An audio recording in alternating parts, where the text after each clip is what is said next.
Bonjour à tous, bienvenue dans cette nouvelle vidéo un petit peu différente. Aujourd'hui, on va parler du certificat médical et du PPS. Alors, pour ceux qui sont habitués, je pense que vous aurez déjà certains éléments, mais pour tous les néophytes, cette vidéo s'adresse à vous.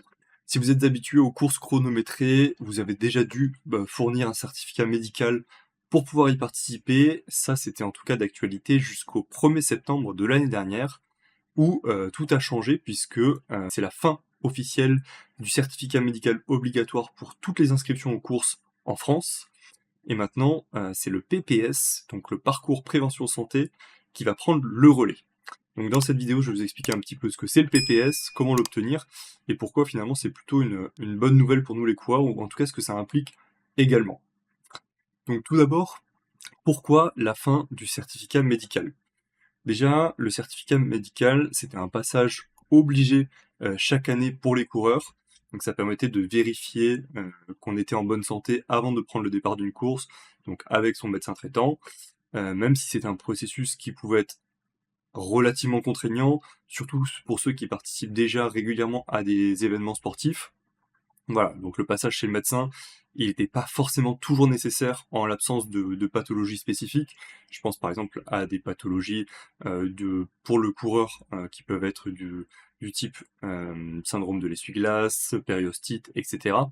Et du coup, ça fait que les rendez-vous pris étaient moins disponibles pour les patients qui, eux, avaient des réelles pathologies.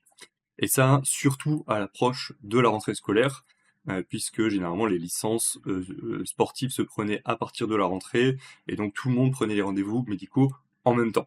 Donc ce qui pouvait un petit peu congestionner, on va dire, les rendez-vous médicaux. Donc ça, avec le PPS, ça va un petit peu simplifier la vie de tout le monde, même s'il faudra toujours garder un petit peu un œil sur sa santé, on va y revenir juste après. Donc maintenant, qu'est-ce que c'est le PPS? Donc le PPS, pour Parcours Prévention Santé, c'est une alternative désormais au certificat médical. Donc le certificat médical ne peut plus être demandé sur des courses, ça peut être uniquement le PPS ou la licence sportive. Donc ça, c'est pour les personnes qui sont dans des clubs d'athlétisme notamment. Donc le PPS, ça consiste simplement à suivre un parcours en ligne avec quelques vidéos éducatives sur les risques qui sont liés à la pratique sportive, les différents signaux d'alerte et l'importance de consulter cette fois-ci un médecin si besoin.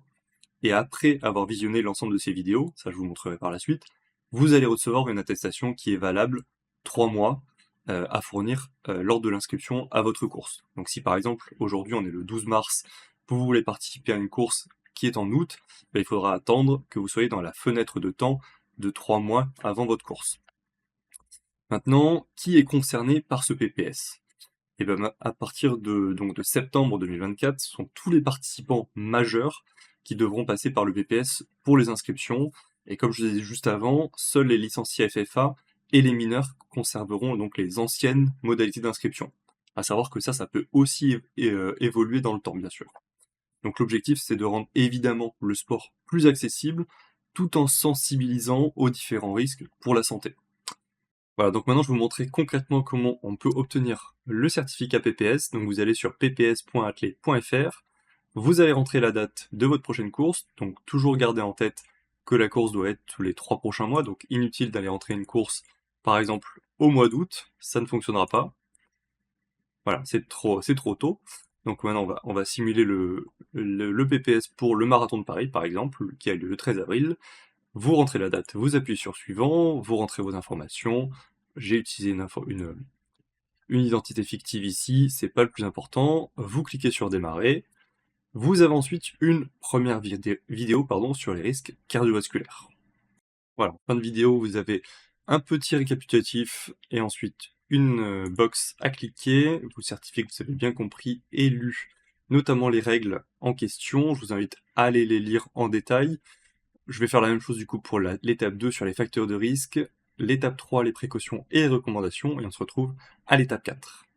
Voilà, on se retrouve maintenant pour la dernière étape pour l'obtention de votre PPS.